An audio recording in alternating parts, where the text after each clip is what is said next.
बिस्मिल्लाहिर्रहमानिर्रहीम। अस्सलाम वालेकुम। ये आपका अपना डिजिटल प्लेटफॉर्म है। मैं तारिक मतीन हूँ। वल्लाहु खैरुल माकिरीन। अल्लाह सबसे बेहतर तदबीर फरमाने वाला है। वही बचाएगा मेरे देश को बलाओं से, जो बारिश में शजर से घोंसला गिरने नहीं देता, क्योंकि उसकी तदबीर तमाम तदाबीर की इमाम है। देखिए, सीधी बात है कि इस्टेब्लिशमेंट की, हुकूमत की, ये जो मुश्तरका इस वक्त निगरानी है, हुकूमत है, इसमें हमें एक चीज़ बहुत ज़्यादा शिद्दत के साथ महसूस हो रही है कि एक आम आदमी पिसता चला जा रहा है और उसकी आवाज़ जो सबसे पहले मीडिया पर उठनी चाहिए वो नहीं उठ रही। मज़ीद क्या हो रहा है मैं आपके सामने रख देता हूँ एक आम आदमी के साथ इस मुल्क में, क्योंकि आवाज़ें इस वक्त दबी हुई हैं। जो मैंने आपसे कहा था, मुझे खदशा था, डर था, और मैं हर बार कहता हूँ मेरे मुंह में खाक ना हो ऐसा, लेकिन वही जलालत रोज़ाना की एक आम आदमी की। तो हुआ क्या है? हुआ यह है कि एक बार फिर पेट्रोलियम मसनूआत की कीमतों में इजाफा, 6 रुपये 39 पैसे इजाफा हुआ है पेट्रोल की कीमत में, 7 रुपये 83 पैसे इजाफा हुआ है डीजल की कीमत में। मुसलसल चौथा इजाफा, चौथी कीमत में ये बढ़ोतरी है। हुकूमत ने पेट्रोल की कीमत में मजमूई तौर पर इन दिनों में 16 रुपये प्लस फी लीटर इजाफा कर दिया है। अब यह कीमत हो गई है 327 रुपये। और डीजल 4 इजाफे हुए, मजमूई तौर पर 52 रुपये प्लस हो चुके हैं डीजल की कीमत में। कीमत पहुंच गई है 375 रुपये तक। टमाटर पहुंच गया है 450 रुपये तक। आटे की कीमत में इजाफा, घी की कीमत में इजाफा, तेल की कीमत में इजाफा। और आपको वो बीबी याद है? महंगाई का ग्राफ यूं गिरी है आपकी हुकूमत, यूं गिरी है आपका कंट्रोल, यूं गिरी है अवाम की इस वक्त जिंदगी, और ऐसी की तैसी हो गई है आपकी हुकूमत में एक आम आदमी की। और उस पर मीडिया, जिसको इश्तिहार की हड्डी फेंकी गई है, दुम हिलाता है। हमारा मीडिया आमतौर पर ये जिस जानवर के लिए कहा जाता है, आप समझ लीजिए, तो कोई आवाज नहीं है इस मुल्क में इस वक्त एक आम आदमी की। सोशल मीडिया पर बराए नाम आवाज उठती है, नक्कार खाने में तूती की आवाज कौन सुनता है? ये हमारे यहां मामला है। दूसरा, मैं आपसे अर्ज करूं, इन तमाम हालात में 2 सीनियर सहाफियों की हमारे सामने सिचुएशन आ रही है। बहुत ही अजीब और गरीब सिचुएशन है। आपसे रिक्वेस्ट, आगे बढ़ने से पहले तारिक मतीन 2.0 सब्सक्राइब कीजिए, साथ ही इस चैनल को यहां पर भी सब्सक्राइब कीजिए, बेल आइकॉन पे टैप कीजिए, लाइक कीजिए, कमेंट कीजिए। जो लाइक नहीं करते जरूर कमेंट करके हमें बताइए कि आप क्या लाइक नहीं करते, क्यों नहीं करते। अब देखिए, ARY के एक सीनियर एंकर हैं, उनको जो धमकी मिली है, उससे पहले मेरे उस्तादों में शामिल, मेरे सीनियर, मेरे डायरेक्टर न्यूज़ रहे और जियो में मेरे सीनियर कोलीग थे आमिर गौरी साहब, पाकिस्तान के जो बहुत काबिल एहतराम सहाफ़ी हैं, उनमें शामिल, द न्यूज़ को हेड करते रहे हैं। और आमिर गौरी साहब जो हैं, उन्होंने एक ट्वीट किया और ट्वीट करके बताया, ये उनके ट्वीट का मैं तर्जुमा पढ़ रहा हूं आपके लिए। 9 जुलाई 2026 को मेरा किया गया एक ट्वीट पाकिस्तान के वफाकी वज़ीर दाखिला सैयद मोहसिन रजा नकवी साहब के मुमकिना पोर्टफोलियो तब्दीली का उसमें दावा था। हमारे यहाँ मुसलसल बात हो रही है, 4 वज़रा तब्दील हो रहे हैं, मोहसिन नकवी जो हैं वो वज़ीर ख़ारिजा बनने वाले हैं, ये तब्दील होगा, वो तब्दील होगा। ख्वाजा आसिफ साहब कोई ट्वीट करते हैं तो उस पर सहाफ़िया के लिखते हैं कि मोहतरम आप इनसे इनकी वजारत मत लीजिएगा। ये सब कुछ हो रहा है। तो आमिर गौरी साहब ने यह कहा कि उनके पोर्टफोलियो की तब्दीली का मेरा ट्वीट दावा करता था और इसके अलावा उनकी सियासी हैसियत और अहदे की आज़ादी पर भी सवालात उठाए गए थे। यानी ये ट्वीट में ये था। आमिर गौरी साहब कहते हैं वो ट्वीट गैर ज़रूरी था और किसी तस्दीक शुदा हक़ाइक़ पर मबनी नहीं था, इसलिए मैं उसे मुकम्मल तौर पर वापस लेता हूं। ट्वीट का मवाद हरगिज़ उनकी तज़हीक, तहक़ीर या उनकी वक़्त कम नहीं करता था किसी भी अंदाज में। वो तकरीबन 30 साल से मेरे मोहतरम और काबिल कदर दोस्त हैं, मोहसिन नकवी साहब भी कहते हैं। अगर मेरे अल्फाज से उनकी साख को कोई नुकसान पहुंचा हो या उनके दिल को तकलीफ हुई हो तो मैं उस पर मुखलिसाना तौर पर माजरत खा हूं। ये आमिर गौरी साहब ने उनसे माजरत की है। یہ نہ تو میرا ارادہ تھا، یعنی میں نے انٹینشنلی نہیں کیا، اور نہ ہی یہ جان بوجھ کر کیا گیا۔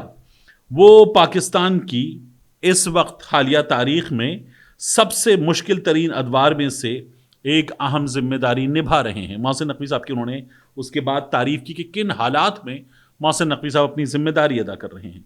پھر کہتے ہیں کہ اگر میرے ٹویٹ نے ان کے کردار یا ان کی ایفرٹس کو بلٹل کیا ہے تو میں ایک بار پھر معذرت خواہ ہوں۔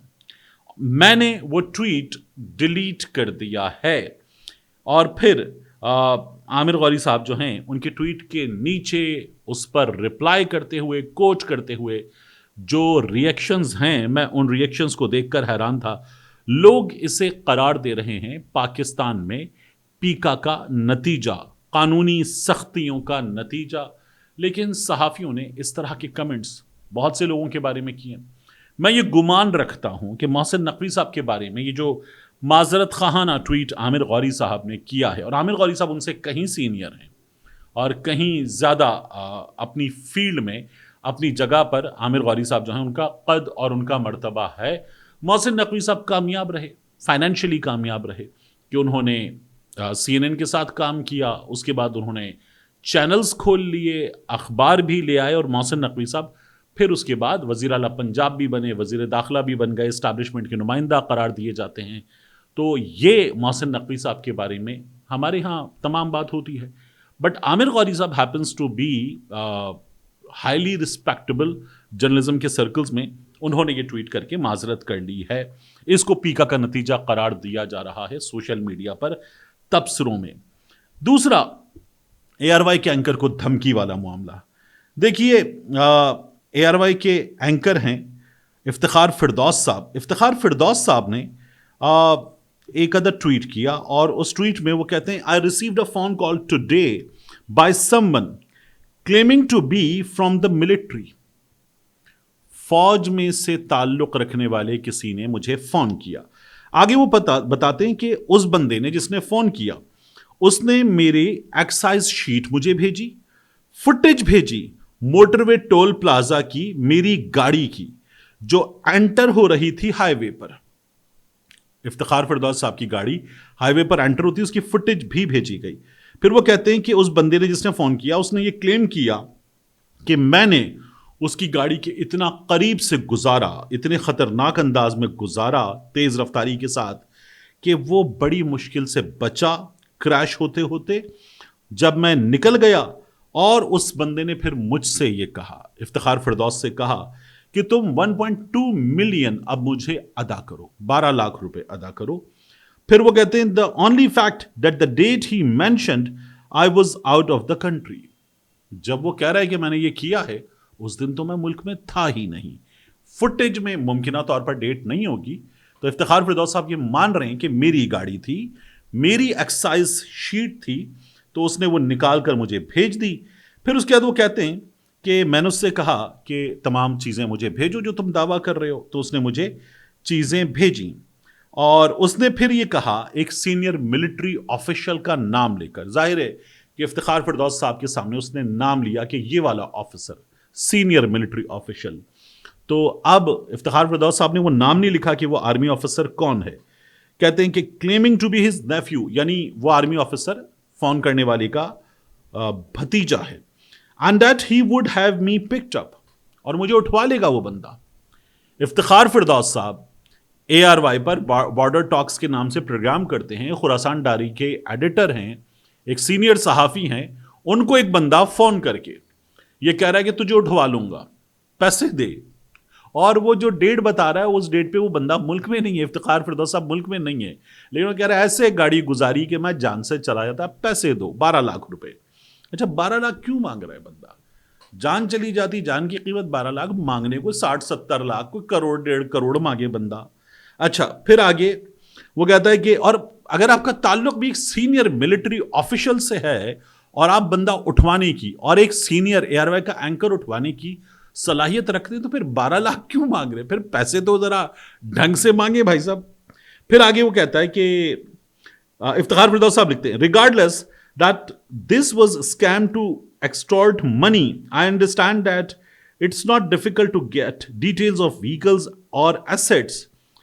उसके बाद वो बड़ा इंपॉर्टेंट सवाल उठाते हैं इफ्तिखार फिरदौस साहब, कहते हैं कि ठीक है ये चीज़ें मिल जाती हैं, कोई बंदा हासिल कर सकता है, लेकिन ये जो मोटरवे की फुटेज ले लेना है, बाकी चीज़ें लेना है, और ये जुर्रत कि आप एक सहाफ़ी को फ़ोन करें, फ़ोन करके उससे कहें कि पैसे दे वरना मेरा भतीजा सीनियर आर्मी ऑफिसर है, मैं तुझे उठवा लूँगा, और वो बंदा फिर ये चीज़ें भेज भी रहा है, ये कमाल है, ये बड़ा ज़बरदस्त कमाल है।